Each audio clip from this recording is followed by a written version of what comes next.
Everyone, this is your mentor Damini. आप सभी का स्वागत है हमारे अपने channel agri entrance and BSc exam Adda 24/7 पे। तो आज हम अगेन मैंगो पार्ट 2 करने वाले हैं। लास्ट क्लास में हमने मैंगो के बारे में थोड़ी बहुत चीज़ें जानी थी कि मैंगो का क्या नाम होता है, मैंगो के लिए किस तरीके का क्लाइमेट चाहिए, किस तरीके का सॉइल चाहिए और मैंगो को किस तरीके से लगाया जा सकता है, यानी कि उसका प्रवर्धन किस तरीके से किया जाता है। तो आज हम उसके आगे के टॉपिक्स के बारे में पढ़ेंगे कि और क्या क्या चीज़ें मैंगो की प्रोडक्शन टेक्नोलॉजी में इंक्लूडेड होती हैं। तो बच्चों, वीडियो शुरू करने से पहले अगर आप लोगों ने अभी तक हमारे चैनल को सब्सक्राइब नहीं किया है तो चैनल को ज़रूर सब्सक्राइब कर लो और नोटिफिकेशन बेल को भी ऑन कर लो और हाँ, साथ साथ इस वीडियो को भी लाइक कर दो। ठीक है, चलो ओके। तो लास्ट में कल बच्चे हमने पढ़ा था प्रोपेगेशन में मैंने आपको बताया था मैंगो में 3 तरीके से मैंगो में सीड के द्वारा भी प्रवर्धन किया जा सकता है और मैंगो में वेजिटेटिव मेथड के द्वारा भी प्रवर्धन किया जा सकता है। वेजिटेटिव मेथड में मैंने आपको बताया था कि इन आर्चिंग हो सकती है या एपिकोटाइल ग्राफ्टिंग हो सकती है या इसके अलावा साइड वीनियर ग्राफ्टिंग हो सकती है। अब हम ये देखेंगे कि अगर मुझे आम लगाना है, अगर मैं एक फार्मर हूँ, मुझे आम की खेती करना नहीं आता है, तो मुझे ये भी तो देखना पड़ेगा कि आम किस सीजन में लगता है। क्या मुझे गर्मियों में आम लगाना है, क्या मुझे सर्दियों में आम लगाना है, क्या मुझे बरसात में लगाना है, कब मुझे आम की खेती करनी पड़ेगी, कब मुझे आम लगाना पड़ेगा अपने खेत में। ठीक है, तो अगर हम सीजन की बात करें बच्चे, जब हम प्रोडक्शन टेक्नोलॉजी किसी भी फ्रूट क्रॉप की बात करते हैं तो हिली एरिया या प्लेन्स का जिक्र हम करते हैं, या तो हम इस तरीके से जिक्र करते हैं कि हिली एरिया में इस टाइम पे इसको उगाया जाता है, इस टाइम पे प्लांटिंग की जाती है, और जो आपका प्लेन है, प्लेन में इस टाइम पे किया जाता है, या साउथ इंडिया, नॉर्थ इंडियन, इस तरीके से यूजुअली आपको प्लांटिंग सीजन्स में सिनेरियो देखने को मिलेगा। तो यहाँ पे भी यहाँ पे देखो, यहाँ पे रेनफेड एरिया और इरिगेटेड एरिया वाला कॉन्सेप्ट है। रेनफेड एरिया का मतलब होता है ऐसे एरियाज जो कंप्लीटली बारिश के पानी पे निर्भर है, मतलब ऐसे एरिया जहाँ पे हमारे पास सिंचाई के कोई साधन नहीं है और हमारे पास ना सिंचाई के साधन है ना हमारे पास इतना पानी है। ठीक है, तो वहाँ पे जो भी फार्मर्स हैं वो भगवान भरोसे हैं कि जब बारिश होगी तो वही हमारे खेतों को पानी देगा, वही हमारे पौधों को पानी देगा। तो रेनफेड एरिया में क्या होता है बच्चे, जाहिर सी बात है, अब रेनफॉल कब होता है, रेनी सीजन में होता है, जून जुलाई अगस्त में होता है।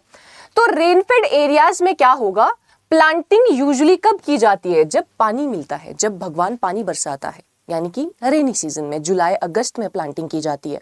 और अगर हमारे पास सिंचाई के सोर्स हैं, मेरे पास इनफ पानी का सोर्स है, मेरे पास अलग अलग मेथड भी है, ड्रिप सब कुछ है मेरे पास सिंचाई के माध्यम। तो अगर इरिगेटेड एरिया है, इरिगेटेड एरिया का मतलब है जहाँ पे सिंचाई के माध्यम है हमारे पास, जहाँ पे पानी भी है, जहाँ पे सारी चीज़ें हैं, पाइप्स एंड ऑल सब कुछ है कि मुझे अपने खेत में मैं इजीली पानी दे सकती हूँ। तो इरिगेटेड क्षेत्रों में क्या करेंगे हम, फेब से लेके मार्च में उसकी प्लांटिंग करेंगे। प्लांटिंग का मतलब होता है बेसिकली पौधा लगाना। जो पौधे का प्रवर्धन हमने किया है, जो सीड से हमने पौधा तैयार किया है, जो ग्राफ्टिंग से हमने पौधा तैयार किया है, वो पौधा हम लगाएंगे कब, तो ये बेसिकली बात हो रही है। अगर रेनफेड एरियाज की बात हो तो रेनफेड एरिया में वो बीज लगाया जाता है जुलाई अगस्त में, या पौधा लगाया जाता है जुलाई अगस्त में। और अगर हम इरिगेटेड एरिया की बात करते हैं तो इरिगेटेड एरिया में वही सेम चीज़ फरवरी से लेके मार्च में की जाती है। डन बच्चे। और जिन क्षेत्रों में बहुत ज़्यादा रेनफॉल होता है, आपने देखा होगा कि जब बहुत ज़्यादा रेनफॉल होता है तब भी प्लांटिंग नहीं करनी चाहिए, क्योंकि ऐसे हो सकता है कि इतनी ज़्यादा बरसात हो रही हो, वो पौधा तुमने लगाया वो उखड़ जाए। तो अगर ऐसे क्षेत्र हैं जहाँ पे रेनफॉल बहुत ज़्यादा होता है तो वहाँ पे हम थोड़ा बरसात रुकने का टाइम ले सकते हैं कि यार ज़्यादा मोटी मोटी बरसात हो जाए, उसके बाद हम वहाँ पे प्लांटिंग कर देंगे। तो यहाँ पे इसीलिए लिखा गया है at the end of rainy season. तो जहाँ पे रेनफॉल बहुत ज़्यादा होता है वहाँ पे अगर मैं मैंगो लगाने का सोच रही हूँ, मेरे खेत ही ऐसी जगह पे हैं जहाँ पे रेनफॉल बहुत ज़्यादा होता है, तो मैं क्या करूँगी, मैं बारिश रुकने का, उस सीज़न के रुकने का सीजन को रुकने नहीं मतलब उसको होने दूंगी, उसके एंड में बेसिकली मैं प्लांटिंग करूंगी। ठीक है, done. Planting season is clear कि रेनफेड एरिया में कब लगाया जाता है, इरिगेटेड एरिया में कब लगाया जाता है, और ऐसे क्षेत्र जहां पे रेनफॉल बहुत ज्यादा होता है तब हम कब प्लांटिंग करेंगे। तो ये सीजन्स आर वेरी इंपॉर्टेंट, ये आप लोगों को याद रखने है ना। चलो आगे बढ़ते हैं। अब स्पेसिंग का क्या मतलब होता है, बहुत सारे बच्चों को पता भी होगा ऑलरेडी, बट अगर आपका ये पहला प्रोडक्शन टेक्नोलॉजी का कोर्स है तो आपको इन्हीं टर्म्स में कंफ्यूजन होगा। अगर मैं बोलूँगी स्पेसिंग इतनी रखनी है, आप बोलोगे स्पेसिंग का मतलब होता क्या है। स्पेसिंग का मतलब होता है दूरी। अब देखो हम कह रहे हैं कि मैंने क्या बोला, देखो मैंने ये कहा, मैंने बोला मैंने बीज से मैंगो का पौधा बना दिया, या मैंने ग्राफ्टिंग के जरिए मैंगो का पौधे तैयार कर दिए, मेरे पास मैंगो के पौधे हैं। अब फिर मैंने सीजन भी जान लिया कि किस किस सीजन में मुझे आम का पौधा लगाना है, किस किस सीजन में मुझे लगाना है, किस किस सीजन में मुझे नहीं लगाना है। चलो भाई सीजन भी हमारा डन है। अब ये मेरे पास खेत है, अब इस खेत में मैं लगाऊंगी इन पौधों को, ठीक है। ये मेरे पास खेत है, इस खेत में मुझे पौधे लगाने हैं। अब मुझे कैसे पौधे लगाने, क्या मैं एक पौधा यहाँ लगाऊं, यहाँ लगाऊं, यहाँ यहाँ यहाँ यहाँ, कैसे लगाऊं? लेआउट कैसा होना चाहिए? लेआउट का मतलब आपने फर्स्ट सेमेस्टर में पढ़ा होगा, प्लानिंग एंड लेआउट। जब हम बगीचा बनाते हैं तो लेआउट किस किस तरीके से बनाया जाता है, वहां पे हम पढ़ते हैं square method, rectangular method, contour method, ठीक है। ओके चलो, अब अगर जो ये पौधे हैं जो हम लगा रहे हैं, तो हमने कितनी स्पेसिंग रखनी है, कितनी दूरी रखनी है, पौधे हमने लगाने कैसे हैं, ठीक है।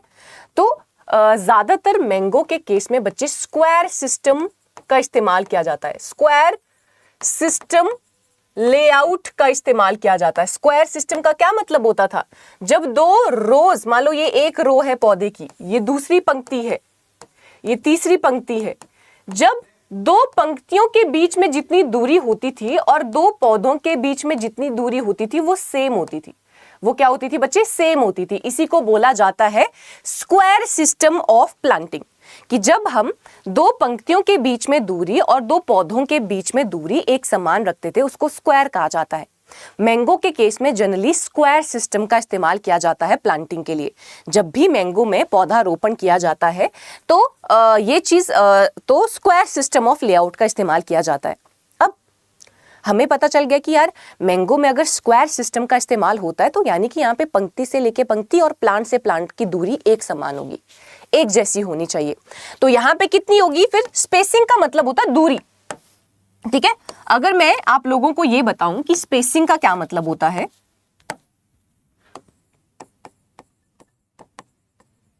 स्पेसिंग का मतलब होता है दूरी। किस चीज के बीच में दूरी? दो रोज, दो पंक्तियों के बीच में कितना स्पेस है और दो पौधों के बीच में कितना स्पेस है। जब भी स्पेसिंग लिखी जाती है, अगर मैं बोल रही हूं कि मैंगो में 10 मीटर बाय 10 मीटर की स्पेसिंग है, अब इसका क्या मतलब होता है ये समझेंगे। अगर अभी आप इन कॉन्सेप्ट को ध्यान से नहीं समझोगे तो आगे चल के आपको हमेशा दिक्कत रहेगी ही रहेगी, ठीक है। अगर मैं बोल रही हूं कि मैंगो में ये स्पेसिंग पाई जाती है, तो स्पेसिंग का क्या मतलब होता है? स्पेसिंग का मतलब होता है कि मैंगो में दो पंक्तियों, रो टू रो दूरी होगी 10 मीटर और दो पौधों के बीच में भी कितनी दूरी होगी? 10 मीटर। हमेशा जो पहला वाला दूरी होती है that is your row to row दूरी, रो टू रो डिस्टेंस, और जो ये दूसरा वाला स्पेसिंग होता है ये हमेशा प्लांट टू प्लांट डिस्टेंस को लिखा जाता है। इनमें कभी भी कंफ्यूज नहीं होना। बहुत सारे बच्चे इसी में कंफ्यूज होते हैं कि पहले नंबर पे प्लांट टू प्लांट डिस्टेंस लिखा जाता है कि रो टू रो डिस्टेंस लिखा जाता है। अगर सेम होता है फिर तो कोई दिक्कत नहीं है, ठीक है। अगर अलग अलग है, अगर मैं बोलूं ये, तो अब बताओ प्लांट टू प्लांट दूरी और रो टू रो डिस्टेंस कौन सा होगा? तो रो टू रो डिस्टेंस इतना होगा और प्लांट टू प्लांट डिस्टेंस इतना होगा। ये होता है स्पेसिंग, कि यार दो पंक्तियां, अब मुझे अपने खेत में रोज बनानी पड़ेंगी, ठीक है। तो उन पंक्तियों के बीच में मैं कितनी दूरी रखूंगी? 10 मीटर की। अब उन पंक्तियों में मुझे पौधे लगाने हैं, तो पौधों के बीच में मुझे कितनी दूरी रखनी है? वो भी मुझे 10 मीटर की रखनी है। तो इसी को बोला जाता है स्पेसिंग, कि जिस खेत में मैंने आम के पौधे लगाने हैं उन आम के पौधों में रोज के बीच में कितना डिस्टेंस होना चाहिए, प्लांट्स के बीच में कितना डिस्टेंस होना चाहिए। तो स्टार्टिंग में रो टू रो डिस्टेंस लिखा जाता है और दूसरे नंबर पे लिखा जाता है plant to plant distance. Done है बच्चों? ठीक है, चलो देखो यहां पे रेकमेंडेड स्पेसिंग कितनी बोला? ड्राई एरिया में 10 बाय 10 मीटर। अब देखो ड्राई एरिया और मॉइस्ट एरिया का सीन यहां पे बताया गया है। अब ड्राई एरिया में क्या होगा बच्चे? ड्राई एरिया में क्या होगा?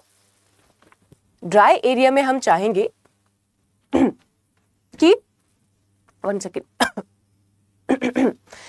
ड्राई एरिया और मॉइस्ट एरिया में आपकी स्पेसिंग ये होती है, आप लोग अगर दो याद नहीं रहती है तुम लोगों को तो आप एक ही याद रख सकते हो। In general 10 metre by 10 metre की स्पेसिंग होती है, इन जनरल 10 बाय 10 मीटर की स्पेसिंग रखी जाती है। तो ये चीज आपको ध्यान में रखनी है, ठीक है। दो नहीं, ड्राई और वेट वाला याद नहीं होता, ऐसे पूछा भी नहीं जाता कि ड्राई और मॉइस्ट वाला, बट मैंने और प्रिसाइज करके और डीपली आपको बताया। आपको बस इतना याद रखना है कि मैंगो में स्क्वायर सिस्टम का इस्तेमाल होता है। इसका मतलब है रो टू रो और प्लांट टू प्लांट दूरी एक समान होगी। तो कितनी होगी? 10 मीटर बाय 10 मीटर की। कितनी होगी बच्चे? 10 मीटर बाय 10 मीटर। एक तो आपको ये वाली दूरी याद रखनी है, दूसरी आपको याद रखनी है हाई डेंसिटी प्लांटिंग में, जैसे अम्रपाली वैरायटी। अब वैरायटीज पे भी हम आएंगे। अम्रपाली वैरायटी ऐसी वैरायटी होती है जिसके पौधा जो है वो छोटी हाइट का होता है, ठीक है। तो वहां पे हम स्पेसिंग 2.5 मीटर बाय 2.5 मीटर रखेंगे। सोचो 10 मीटर से सीधा हम 2.5 मीटर पे आ गए। तो बेसिकली यहां पे एक कॉन्सेप्ट आ जाता है हाई डेंसिटी प्लांटिंग। इसको सुनेंगे ध्यान से, आगे चल के क्रॉप्स में ये बार बार आने वाला है, तो एक ही बार अच्छे से पढ़ लो और एक ही बार अच्छे से मैं बताऊंगी। हाई डेंसिटी प्लांटिंग का क्या मतलब होता है? High density planting, high density planting का क्या मतलब होता है? हाई डेंसिटी प्लांटिंग का मतलब होता है, मान लो ये एरिया है, इस छोटे से एरिया, ये मान लो छोटा सा एरिया है, इस छोटे से एरिया में मैंने क्या करना है? बहुत सारे पौधे लगा देने, ताकि मुझे बहुत सारी क्या मिल सके? ईल्ड मिल सके, बहुत सारे मुझे फ्रूट मिल सके। मेरे पास थोड़ा सा एरिया था, उस थोड़े से एरिया में मैंने बहुत सारे एप्पल के पेड़ लगा दिए, मैंगो के पेड़ लगा दिए, तो मुझे बहुत सारा जो मैंगो उसमें से खाने को मिलेंगे। मान लो नॉर्मल बेसिस पे मैं मैंगो के 10 पौधे लगा रही थी, और इतने से एरिया में अगर मैं हाई डेंसिटी प्लांटिंग करती हूँ तो मैं यहाँ पे 30 से लेके 40 पौधा लगाऊंगी। इसी को बोला जाता है हाई डेंसिटी प्लांटिंग, कि जब per unit area number of plants को बढ़ाया जाता है। पहले भी एरिया इतना था, मान लो ये 1 हेक्टेयर है, मान लो ये भी 1 हेक्टेयर है। पहले 1 हेक्टेयर में 10, ये तो मान लो पहले 1 हेक्टेयर में 10 पौधे मैं लगा रही थी, अभी उसी 1 हेक्टेयर में मैं 30 पौधे लगा रही हूं। तो जब हम नंबर ऑफ प्लांट्स को इंक्रीज कर देते हैं पर यूनिट एरिया, उसको बोला जाता है हाई डेंसिटी प्लांटिंग। अब आप बोलो कि मैम ऐसा कैसे पॉसिबल है? अगर पहले 10 पौधे आ रहे थे तो अब 30 पौधे कैसे आएंगे उसमें? बताओ, दिमाग लगाओ, कैसे आएंगे? अगर वो पौधा छोटा साइज का होगा तब तो आ जाएगा ना वहां पे, तब तो आ जाएगा ना वहां पे। मान लो 10 लोग मोटे हैं, ठीक है, मैं वही अगेन फैट शेमिंग नहीं कर रही हूँ, 10 मोटे लोग हैं, उनको जगह ज्यादा लगेगी ना। ये 10 मोटे लोग हैं, ठीक है, तो मोटे मोटे लोग थे तो इतनी सी जगह पे 10 ही लोग आ पाए। अब ये थे छोटे और पतले लोग, छोटे और पतले लोग, इतनी सी जगह में बहुत सारे लोग आ गए। आप देखना कि मान लो ये स्टूडियो है, इस स्टूडियो में ज्यादा से ज्यादा 20 लोग आ सकते हैं मेरे वेट के, ठीक है, बट वहीं अगर मुझसे डबल होंगे तो वो 10 आएंगे। तो वही बात है कि अगर हाई डेंसिटी प्लांटिंग में मैं ऐसा पौधा लगाऊंगी जो छोटी हाइट का होगा तो मैं ज़्यादा अकोमोडेट कर सकती हूँ, तो मैं ज़्यादा पौधों को वहाँ पे अकोमोडेट कर सकती हूँ। तो आप लोगों को ये भी अलग से क्वेश्चन आता है, हाई डेंसिटी प्लांटिंग का क्या मतलब होता है? हाई डेंसिटी प्लांटिंग का मतलब होता है जब हम प्रति यूनिट एरिया में ज़्यादा नंबर ऑफ पौधे लगाते हैं ताकि हमें ज़्यादा इनकम मिल सके। ये किस तरीके से अचीव किया जा सकता है? इसको अचीव किया जा सकता है ऐसी किस्में लगा के, ऐसी वैरायटीज लगा के जो छोटी साइज की हैं और जो हमें अच्छा खासा ईल्ड देती हैं, जो हमें अच्छा खासा उपज देती हैं, जो हमें अच्छा खासा उत्पादन देती हैं। डन? तो इसीलिए यहाँ पे बोला गया कि जो अम्रपाली है उसमें 2.5 बाय 2.5 मीटर की स्पेसिंग रखी जाती है। यहाँ पे आप अगर इन दो इमेजेस को देखते हो बच्चे, ऊपर देखो आम का पेड़ का साइज बड़ा है, तो जब आम का साइज बड़ा है वहां पे हमने दूर दूर स्पेसिंग रखी, बहुत दूर स्पेसिंग रखी कि यार हर पौधे को न्यूट्रिएंट और पानी मिलना चाहिए। अब दूसरा सिनेरियो आप देखो, यहाँ पे आम का पौधा बहुत छोटा छोटा है, अब छोटे छोटे पौधे हैं तो ठीक है यार, स्पेसिंग भी हम कम रखते हैं उसमें कि ठीक है एक छोटे से पौधे कितने से एरिया से न्यूट्रिएंट और वाटर लेगा, तो हम 2.5 बाय 2.5 मीटर की स्पेसिंग रखते हैं हाई डेंसिटी प्लांटिंग के केस में। तो नॉर्मल सिनेरियो में 10 बाय 10 मीटर और हाई डेंसिटी वाले सिनेरियो में 2.5 मीटर बाय 2.5 मीटर की स्पेसिंग रखी जाती है। डन? चलो आगे बढ़ते हैं। इंटरक्रॉप्स। आज अभी तक हमने क्या पढ़ा? अभी तक मैंने आप लोगों को बस प्लांटिंग के बारे में बताया है कि हमने अगर प्लांटिंग करनी है तो हमने प्लांटिंग किस तरीके से करनी है, किस प्रकार से हमने प्लांटिंग करनी है। डन? अगला आ जाता है बच्चे इंटरक्रॉपिंग। अब इंटरक्रॉपिंग का क्या मतलब होता है? इंटर शब्द जब भी आता है उसका मतलब होता है बीच में या डिफरेंट।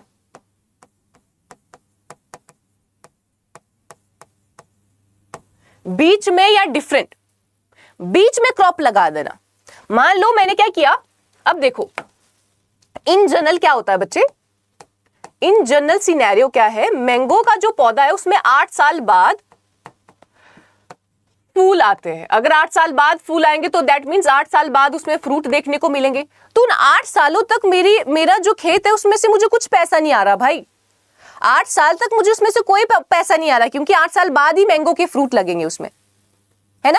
अब मैं चाहती हूं कि यार इस 8 साल तक मेरे जो खेत है उसमें से मुझे कुछ ना कुछ पैसा मिले, तो मैं क्या करूंगी, तो मैं जब तक, अब देखो कब करूंगी मैं, ये सिनेरियो भी याद रखना है।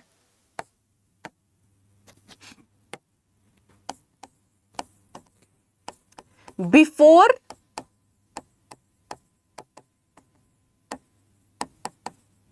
मैंगो बेयरिंग से पहले, मैंगो बेयरिंग का क्या मतलब होता है? बेयरिंग का मतलब होता है फूल आना। मैंगो में फूल और फ्रूट आने से पहले हम उसके बीच में जो आम के पौधे, मान लो ये अगर मेरा फील्ड है, यहां पे मैंने आम लगाया हुआ है, तो ये बीच वाला स्पेस जो है बच्चे वो खाली है, ये बीच वाला गैप खाली है। तो जब तक आम में फूल या फ्रूट नहीं आ जाता उससे पहले पहले मैं यहां पे बीच में कोई और पौधे लगा सकती हूं, कोई और पौधे, कोई और सब्जी लगा सकती हूं, ताकि जब तक मुझे आम नहीं मिल रहे हैं तब तक मैं कोई और सब्जी या फल बेच के पैसा कमा सकूं। तो इसी को बोला जाता है इंटरक्रॉपिंग, कि मैंने पौधे के बीच में क्रॉपिंग कर देनी है। मैंने इन पौधों के बीच में क्या कर देना है, प्लांटिंग कर देनी है। या तो सब्जी लगा सकती हूँ, ठीक है, सब्जी लगा दी, बेच दी, इनकम मिल रही है मुझे, ठीक है। और या तो कोई पौधा जैसे पपाया, आप लोगों के घर के आसपास अगर पपीता होगा तो आप लोग देखते हो कि पपीता जो है वो 1 साल बाद ही हमें फ्रूट देना शुरू कर देता है, और वो मैक्सिमम से मैक्सिमम 4 साल तक फ्रूट दे सकता है। तो मुझे पता है कि 4-5 साल तक पपीते ने मुझे फ्रूट देना है, तो पपीते के पौधे लगा दिए यहाँ पे। तो जब तक 4-5 साल तक तो मुझे पपीता बेच के ही पैसा मिल जाएगा, 4-5 साल तक पपीता बेच के ही मैं पैसा कमा सकती हूँ। उसके बाद कोई सब्जी लगा दी, उसको बेच के पैसा कमा दिया। जब मैंने देखा कि मेरे मैंगो के पौधे में फल फूल लगने लगे, फिर मैं कोई क्रॉप नहीं लगाऊंगी, फिर मैं पूरा ध्यान मैंगो पे दूंगी। अब आप बोलोगे मैम क्यों, बेयरिंग से पहले ही क्यों, बेयरिंग के बाद क्यों नहीं? तो बच्चे जब मान लो आम के पौधे में अब फल लगना शुरू हो गए हैं, आम के पौधे में फल लगना शुरू हो गए हैं, अब मान लो मैंने यहाँ पे फिर भी पपाया लगा हुआ है, अगर यहाँ पे भी पपाया लगा हुआ है, अब जब आम में फल फूल लग रहे हैं तो आम की रिक्वायरमेंट भी बढ़ रही है ना, आम को खाना भी चाहिए, वो फल बनाने के लिए उसको खाना भी चाहिए। वो खाना वो यहीं से लेगा, सॉइल से लेगा। अगर मैंने कोई दूसरी क्रॉप उसके साथ में लगाई होगी तो वो आपस में कंपीट करेंगे। पपीता बोला मुझे लगाया है तो मैं भी तो खाना खाऊंगा, ये बोल रहा है कि भाई मैं भी तो खाना खाऊंगा, दोनों भूखे रह जाएंगे, तो अच्छा खासा यील्ड हमें नहीं मिलेगा। तो इसीलिए ये बोला जाता है कि मैंगो जब तक फ्लावरिंग और फ्रूटिंग में ना आए तब तक हमें इंटरक्रॉप लगानी चाहिए, क्योंकि जैसे वो फ्लावरिंग फ्रूटिंग में आ जाता है उसके बाद वो कंपीट करने लग जाता है। अब उसको भी अपने फ्रूट्स के लिए खाना बनाना है, पानी चाहिए उसको भी। अब मान लो मैंने दोनों क्रॉप लगाई हुई है, ये भी खाना पानी मांग रहा है, ये भी खाना पानी मांग रहा है, और सॉइल में बचा ही कुछ नहीं, और दोनों भूखे रह गए, और ना हमें अच्छे मैंगो मिल पाएंगे ना अच्छे पपीते मिल पाएंगे। तो इसीलिए हम इंटरक्रॉपिंग करते हैं। जो मेन क्रॉप है, मेन क्रॉप हमारी मैंगो की है, मेन क्रॉप जब बेयरिंग में आती है उससे पहले पहले हम इंटरक्रॉपिंग कर देते हैं। तो यहाँ पे भी सारी बातें वही लिखी गई है। Intercropping can practice in mango orchard during initial year, शुरुआती सालों में इसको प्रैक्टिस किया जाता है, ठीक है, डन। उसकी वजह से होता क्या है, बेटर यूटिलाइजेशन ऑफ लैंड, जो लैंड है उसका अच्छे से यूटिलाइजेशन होता है, एंड इंक्रीजेस फार्मर्स इनकम, और ये फार्मर की इनकम भी बढ़ाता है, ठीक है, डन। जब शुरुआत के टाइम पे मुझे आम नहीं मिल रहे थे उस टाइम पे मैं पपीता बेच के पैसे कमा रही थी, तो इसीलिए लिखा गया है कि ये फार्मर की इनकम को भी बढ़ाता है। जैसे एग्जांपल, इन यंग मैंगो ऑर्चर्ड हम पपीता या गवावा लगा सकते हैं, गवावा में भी जल्दी फ्रूट बन जाता है, तो इसीलिए हम पपीता भी लगा सकते हैं, और इसीलिए हम गावा भी वहां पे लगा सकते हैं। डन है बच्चों, चलो आगे बढ़ते हैं। ओके, अब मैन्योर एंड फर्टिलाइजर, आम में खाद एवं उर्वरक। अब भाई खाद भी तो डालनी पड़ेगी, जो मैं बोल रही हूं कि यार आम बनेगा और आम अपना खाना सॉइल से लेगा, तो अगर मैं सॉइल में खाद नहीं डालूंगी, अगर मैं मृदा में खाद नहीं डालूंगी, उर्वरक नहीं डालूंगी, तो वो कहां से न्यूट्रिएंट लेगा? तो मुझे खाद और उर्वरक भी डालना पड़ेगा, तो मुझे खाद और उर्वरक उसमें भी डालना पड़ेगा। अब यहाँ पे इसको समझने से पहले दो चीजें समझते हैं। कौन कौन सी? पहला, एक होता है बच्चे बेसल डोज, और दूसरा होता है टॉप ड्रेसिंग। अब देखो इन दोनों का क्या मतलब होता है, ये समझेंगे, उसके बाद अपन वापस से शिफ्ट होते हैं अपने वाले पार्ट पे। बेसल डोज का मतलब होता है ऐसा फर्टिलाइजर डोज, ऐसा फर्टिलाइजर डोज जिसको सोइंग से पहले या ट्रांसप्लांटिंग से पहले डाला जाता है। मतलब मान लो मेरे पास खाद है, मेरे पास यूरिया है, यूरिया को मैं डाल रही हूं कब? जब मैंने मैंगो के पौधे लगाए नहीं है अभी तक, अभी मैंने प्लांटिंग करी नहीं है, ठीक है, अभी मैंने प्लांटिंग करी नहीं है, पहले मैंने खाद दे दी, उसको बोला जाता है बेसल डोज। और टॉप ड्रेसिंग का मतलब होता है ऐसा फर्टिलाइजर डोज जिसको सोइंग के बाद डाला जाता है। अब मैंने पौधे लगा दिए, कभी कभी सोइंग लिखा जाता है, कभी कभी ट्रांसप्लांटिंग लिखा जाता है, ठीक है। मान लो ये मेरे पास फील्ड है, ये खेत मैंने तैयार किया प्लोइंग करके कि मैंने यहाँ पे आम के बूटे लगाने, आम के पौधे लगाने, मैंने पहले खाद डाल दी, अभी मैंने पौधे लगाए नहीं, पहले खाद दे दी, तो उसको बोला जाता है बेसल डोज। और जब मैंने पौधे लगा दिए और पौधे लगाने के बाद मैंने खाद दे दी, उसको बोला जाता है टॉप ड्रेसिंग। उसको क्या बोला जाता है बच्चे? टॉप ड्रेसिंग बोला जाता है। अब आ जाओ खाद और उर्वरक में।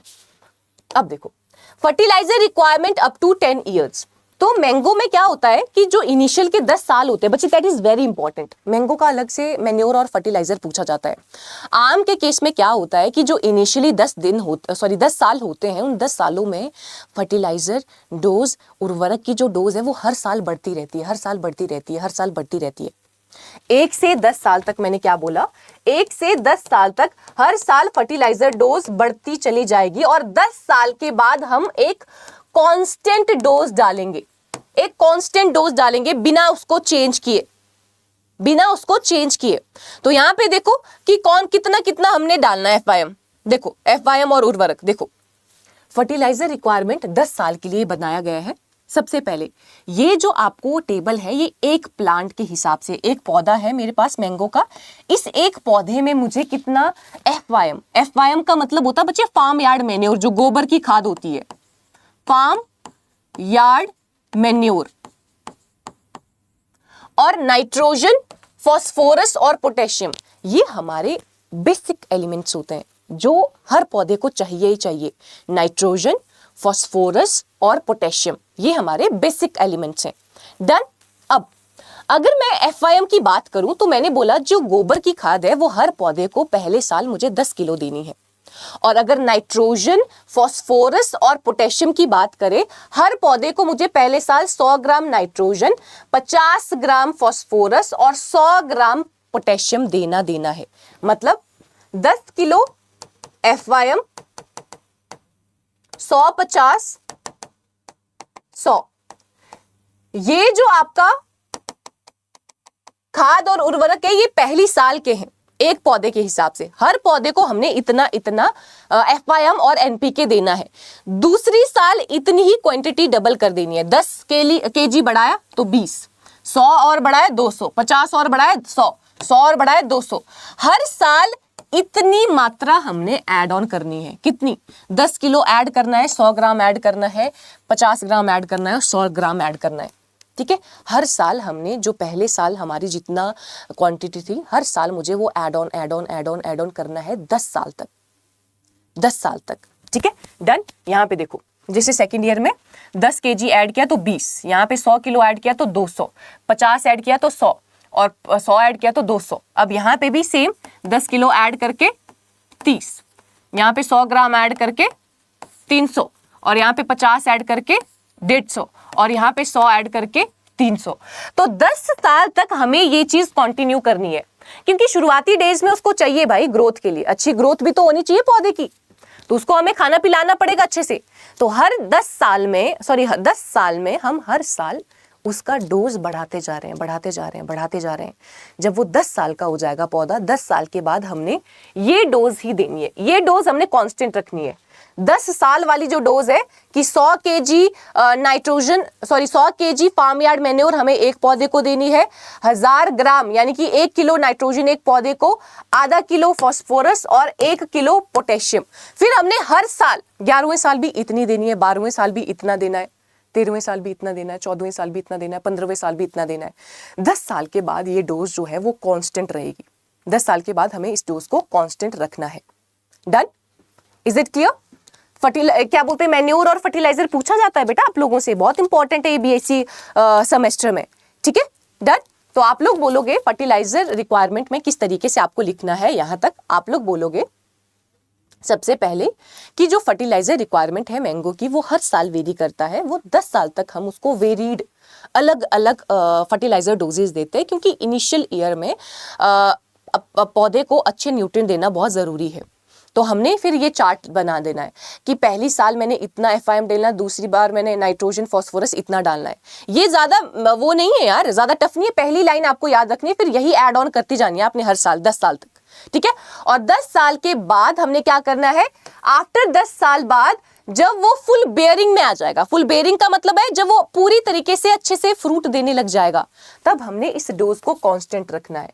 ये डोज है वो 10वें साल वाली डोज, इसको हमने कांस्टेंट रखना है। 11वें साल में भी हमने इतना ही डालना है, 12वें साल में भी हमने इतना डालना है, 13वें में भी, 14वें में भी, 15वें में भी, 16वें में भी। अब ये हो गया।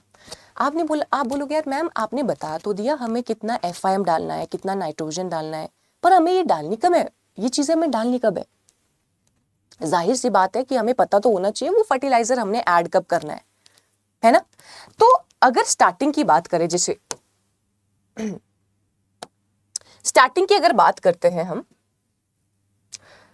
जैसे मान लो ये मैंने फील्ड तैयार की है, ठीक है, फील्ड तैयार की है, तो मैं क्या बोलती हूँ कि मैं 2 प्रकार से फर्टिलाइजर्स को ऐड करती हूँ। एक तो मैं सोइंग से पहले कुछ ऐड करती हूँ, एक सोइंग के बाद में ऐड करती हूँ, एक मैं सोइंग के बाद ऐड करती हूँ।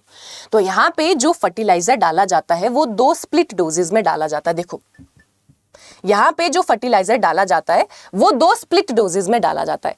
स्प्लिट डोजेज का मतलब होता है आधा आधा करके डालना, आधा आधा करके डालना। तो पहली डोज कब दी जाती है, क्या हो गया ये, पहली डोज कब दी जाती है, जून जुलाई में दी जाती है। ठीक है, पहली डोज कब दी जाती है बच्चे, जून जुलाई में दी जाती है। और दूसरी जो डोज है वो हम अक्टूबर में देते हैं। पहला जो मान लो पहले साल, मान लो मेरे पास क्या था, 10 किलो नाइट्रोजन मैंने देना था, 100 ग्राम 50 और 100 ये नाइट्रोजन, ये फास्फोरस और ये पिके। अब इसको आधा कर दो, आधा मुझे जून जुलाई में देना है और आधा मुझे अक्टूबर में देना है, आधा मुझे जून जुलाई में देना है और आधा मुझे अक्टूबर में देना है। हर साल मैं यही क्राइटेरिया फॉलो करूंगी। अगली साल डोज हो गई है डबल, 20 किलो FIM है ये, 20 किलो FIM, 200 नाइट्रोजन, 100 P और 200 K, ये दूसरी साल की डोज है। तो इसको भी आधी करके मैंने जून जुलाई में और आधी करके मैंने अक्टूबर में डालना है। तो हर साल हमें यही क्राइटेरिया रखना है कि आधा जून जुलाई में डाल दिया और आधा कब डाल दिया, आधा अक्टूबर में डाल दिया। तो ये पूरा मैन्योर एंड फर्टिलाइजर आपका आ जाता है मैंगो का, कि किस तरीके से हमने कितना फर्टिलाइजर हमने ऐड करना है। और अगर हमने ये देख लिया कि कितना फर्टिलाइजर ऐड करना है और वो कब कब हमें डालना है और वो हमें कब कब डालना है। यहाँ पे हमने 2 अलग टर्म्स भी समझी, बेसल डोज और टॉप ड्रेसिंग का क्या मतलब होता है। बेसल डोज का मतलब होता है ऐसे उर्वरक जिसको सोइंग से पहले डाला जाता है, और टॉप ड्रेसिंग का मतलब होता है ऐसे उर्वरक जिनको सोइंग के बाद डाला जाता है। ठीक है, डन, समझ में आ गया इतनी चीजें, बोलो भाई शाबाश। ओके, अब हमने ये समझ लिया कि कितनी फर्टिलाइजर डोज डालनी है और कब डालनी है। अब हम समझेंगे कि कैसे वो फर्टिलाइजर्स हमें ऐड करने हैं। मान लो ये आम का पौधा है। अब आप लोग देखते हो कि जो फ्रूट ट्रीज होते हैं ना, उन फ्रूट ट्रीज के अराउंड ऐसे गोल सर्कल में बेसिन बनाए गए होते हैं, जिनको अपनी लैंग्वेज में तौलिए बोला जाता है, तौलिए बनाना। ठीक है, बेसिन बनाए जाते हैं। उन बेसिन में मैंने ये वाली लेयर पे, ये जो बेसिन का सर्कुलर लेयर है, यहाँ पे मैं फर्टिलाइजर ऐड करती हूँ। कभी भी हमें यहाँ पे फर्टिलाइजर ऐड नहीं करना चाहिए, क्योंकि फर्टिलाइजर्स है बेसिकली केमिकल, वो केमिकल हमारे पौधे को डैमेज भी कर सकता है। तो हम हमेशा ये जो सर्कुलर लाइनिंग है, इस सर्कुलर लाइनिंग में फर्टिलाइजर्स ऐड करते हैं, इस सर्कुलर लाइनिंग में फर्टिलाइजर ऐड करते हैं। बेसिकली जो आपका फैलाव होगा ना, जैसे मान लो आम का फैलाव इतना है, तो इस फैलाव के पैरेलली मुझे देखना है कि इतना गोला मुझे बनाना पड़ेगा, इतना सर्कल मुझे बनाना पड़ेगा, और उस सर्कल की लाइनिंग पे मुझे क्या करना है, फर्टिलाइजर एप्लीकेशन करना है। ट्री कैनोपी का मतलब होता है, मान लो ये मेरे पास पौधा है, ठीक है, इसका फैलाव इतना सा है, तो इसके फैलाव के पैरेलली मैंने क्या करना है, नीचे बेसिन बना देना है, नीचे मैंने तौलिए बना देने, और उन बेसिन की आउटलाइन पे, लाइनिंग पे मैंने फर्टिलाइजर एप्लीकेशन करना है। तो इसीलिए यहां पे लिखा गया है fertiliser and manure are applied in circular trench around the drip line of, drip line का मतलब है ये आपका ट्री कैनोपी है, ट्री का फैलाव है, मान लो मेरा फैलाव इतना है, ये जो यहां तक मेरा हाथ जा रहा है, इसके नीचे पैरेलली फिर मैं एक गोला बना दूंगी, सर्कल बना दूंगी, और उस सर्कल की लाइनिंग पे मुझे क्या करना है, फर्टिलाइजर एप्लीकेशन करना है। डन? ओके, चलो, ओके, तो दैट्स ऑल। आज हम इतना करेंगे। मैंगो के लिए बच्चे 3-4 दिन लग जाएंगे, क्योंकि आपकी ये 35-40 मिनट की ही क्लास होती है, और आई विल ट्राई कि यार जो भी करें ना अच्छे से करें, जो भी पढ़े, जब भी पढ़े आप लोग यहाँ से, तो बहुत अच्छे से आप लोगों के कॉन्सेप्ट क्लियर हो, ठीक है? डन? तो जो भी बच्चा बीएससी सेमेस्टर का है, और अगर आप लोगों को ये कोर्स पढ़ना है, production technology of fruit and plantation crops, तो ऑलरेडी इस बैच में जो अभी बीएससी एग्रीकल्चर सेकंड सेमेस्टर का बैच है ऑनगोइंग, इसमें ये क्लासेस ऑलरेडी चल पड़ी हैं, और अभी आपको बच्चे मैक्सिमम डिस्काउंट भी मिल रहा है, 82% डिस्काउंट तक मिल रहा है। तो अगर आप लोग चाहते हैं बैच में एनरोल करना, तो इट्स हाई टाइम आप लोग एनरोल कर सकते हैं। बेसिकली ये जो बीएससी एग्रीकल्चर की क्लासेस हैं अभी सेकेंड सेमेस्टर के लिए चल रही है, जहाँ पे 14 अलग अलग सब्जेक्ट्स इस बैच में कवर करवाए जा रहे हैं।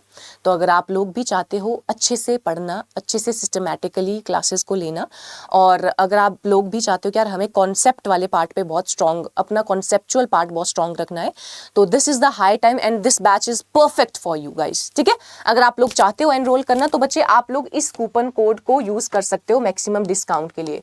Y1020 कूपन कोड को आप डिस्काउंट के लिए, मैक्सिमम डिस्काउंट के लिए इस्तेमाल कर सकते हैं। तो आपको करना क्या है मैं बता देती हूँ किस तरीके से एनरोल करना है। आपको जाना है गूगल पे। गूगल पे जैसे आप जाओगे तो आपको अड्डा 24/7 सर्च करना है। आपको फिर इस वेबसाइट पे जाना है। इस वेबसाइट के बाद आपको ऑल कोर्सेज के बाद, गवर्नमेंट जॉब एग्जाम के बाद एग्रीकल्चर वाले सेक्शन पे जाना है और बीएससी एग्रीकल्चर सेमेस्टर चूज कर लेना है। अब यहाँ पे आपको सेकंड सेमेस्टर का बैच दिख रहा है, इस पे गए। अब यहाँ पे आप देख पा रहे हो बच्चों कि ये बैच आपको 6 महीने की वैलिडिटी देता है, और इसके साथ साथ मैं आपको बता देती हूँ कौन कौन से सब्जेक्ट यहाँ पे कवर किए जा रहे हैं। ये देखो, fundamental of genetics, introductory soil and water conservation, agriculture economics, entomology, agrometeo, poultry, fruit and plantation crop, microbio, crop physio, सारे के सारे फंडामेंटल कोर्सेज है बच्चे। सारे के सारे मेजॉरिटी इसमें फंडामेंटल कोर्सेज की ही है, जो आपका बेसिक किसी भी टॉपिक में या किसी भी सब्जेक्ट की बेसिक नींव जो होती है वो फंडामेंटल सब्जेक्ट ही कवर करते हैं। जैसे आप लोग अभी पढ़ोगे, हम जो प्रोडक्शन का कोर्स पढ़ रहे हैं तो वहाँ पे हम पढ़ेंगे ना, मैं बोलती हूँ कि ये तुमने पढ़ लिया होगा, प्रोडक्ट तुमने फंडामेंटल में पढ़ लिया होगा, क्योंकि अब वो चीज़ें रिपीट नहीं की जा सकती। अब आगे की चीज़ें पढ़नी पड़ेंगी ना, हमें पीछे की चीज़ें थोड़ी ना पढ़नी है अब हमें। तो अगर आप लोग चाहते हो कि यार अपकमिंग सेमेस्टर्स में आपको कोई प्रॉब्लम ना आए और आपके बेसिक्स बहुत स्ट्रांग हो, तो आपको ये बैच लेना चाहिए। आई फील दैट, ठीक है? तो यहाँ पे आपको दिख रहा है कि इतने सारे सब्जेक्ट आपको दिख रहे हैं। फिर उसके बाद आपको करना क्या है, देखो यहाँ पे गए, मोर ऑफर पे जाके मेरा कूपन कोड लगा दो Y1020, Y1020। जैसे आप Y1020 कूपन कोड अप्लाई करते हो तो ये बैच आपको मैक्सिमम डिस्काउंट में मिल जाएगा। तो इस कूपन कोड को जरूर ध्यान में रखना है जब भी बैच परचेज कर रहे हो आप। Y1020, इसमें आपको मैक्सिमम डिस्काउंट मिल रहा है 2849। और अगर यही सेम प्रोसीजर आप अड्डा 24/7 की एप्लीकेशन से करते हो तो आपको वहां पे कॉइन्स अप्लाई करके थोड़े और कम डिस्काउंट में ये बैच मिल जाएगा, ठीक है, मिलते हैं अगली क्लासेस में। और बच्चों ये PDF जो है वो आपको मेरे टेलीग्राम चैनल पे मिलेंगी, तो आपको नीचे डिस्क्रिप्शन में टेलीग्राम चैनल का लिंक मिल रहा होगा, उस लिंक पे जाइए और मेरे टेलीग्राम चैनल को ज्वाइन कर दीजिए, और जाते जाते हमारे चैनल को सब्सक्राइब ज़रूर करना है। Bye bye.